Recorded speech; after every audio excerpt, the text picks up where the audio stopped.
ಜನರಿಗೆ ನೆರಳು ನೀಡುವ ಮರಗಳು ಕಟಾವು, ಕಣ್ಮುಚ್ಚಿ ಕುಳಿತ ಅರಣ್ಯ ಇಲಾಖೆ. ಸೋಲಾರ್ ವಿದ್ಯುತ್ಗೆ ರಸ್ತೆ ಬದಿ ಮರಗಳನ್ನ ಕತ್ತರಿಸುವುದು ಎಷ್ಟು ಮಾತ್ರ ಸರಿ?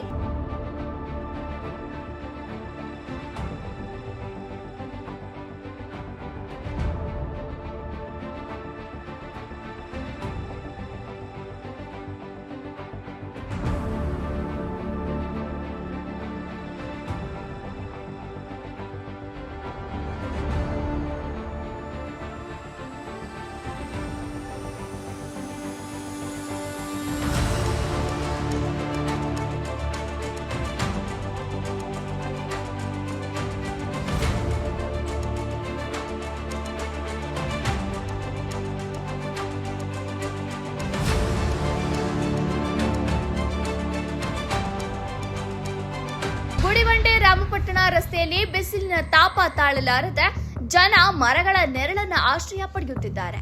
ಮತ್ತೊಂದೆಡೆ ಜನರಿಗೆ ನೆರಳು ನೀಡುವ ಆ ಮರಗಳನ್ನ ಸೋಲಾರ್ ಕಂಬಗಳಿಗೆ ಮರಗಳು ಅಡ್ಡಿ ಎಂಬ ನೆಪದಲ್ಲಿ ಕತ್ತರಿಸಿ ಹಾಕಿರುವ ಘಟನೆ ನಡೆದಿದೆ.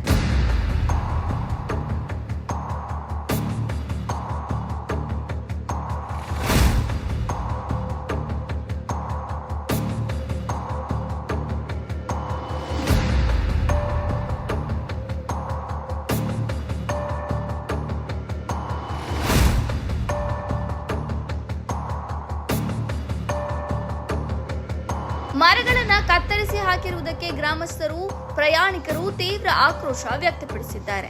ಈ ಮಧ್ಯ ಸ್ಥಳೀಯರು ಮರಗಳನ್ನ ಕಡಿಯುವುದು ಅಭಿವೃದ್ಧಿನಾ ಎಂದು ಪ್ರಶ್ನಿಸಿದ್ದಾರೆ.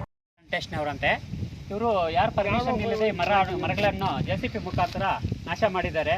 ನಮ್ಮ ತಾತ ಮುತ್ತಾತರಂದರು ಎಷ್ಟು ಜೆಸಿಪಿ ಮುಖಾಂತರ ನಾಶ ಮಾಡಿದ್ದಾರೆ. ನಮ್ಮ ತಾತ ಮುತ್ತಾತರಂದರು ಎಷ್ಟು ಅವರು ಬಾಧೆ ಬೆಳೆಸಿದ್ದಾರೆ. ಯಾರೋ ಒಪ್ಪಿಗೆ ಇಲ್ಲದೆ ಸಹ ಇವರು ಇದನ್ನು ನಾಶ ಮಾಡಿದ್ದಾರೆ.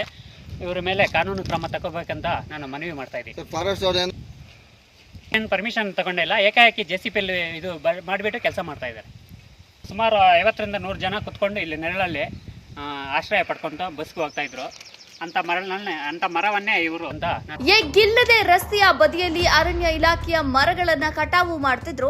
ಅರಣ್ಯ ಇಲಾಖೆಯವರು ಇದಕ್ಕೆ ನಮಗೆ ಸಂಬಂಧ ಇಲ್ಲ ಎಂಬಂತೆ ಕಣ್ಮುಚ್ಚಿ ಕಚೇರಿಗೆ ಸೀಮಿತವಾದಂತಿದೆ.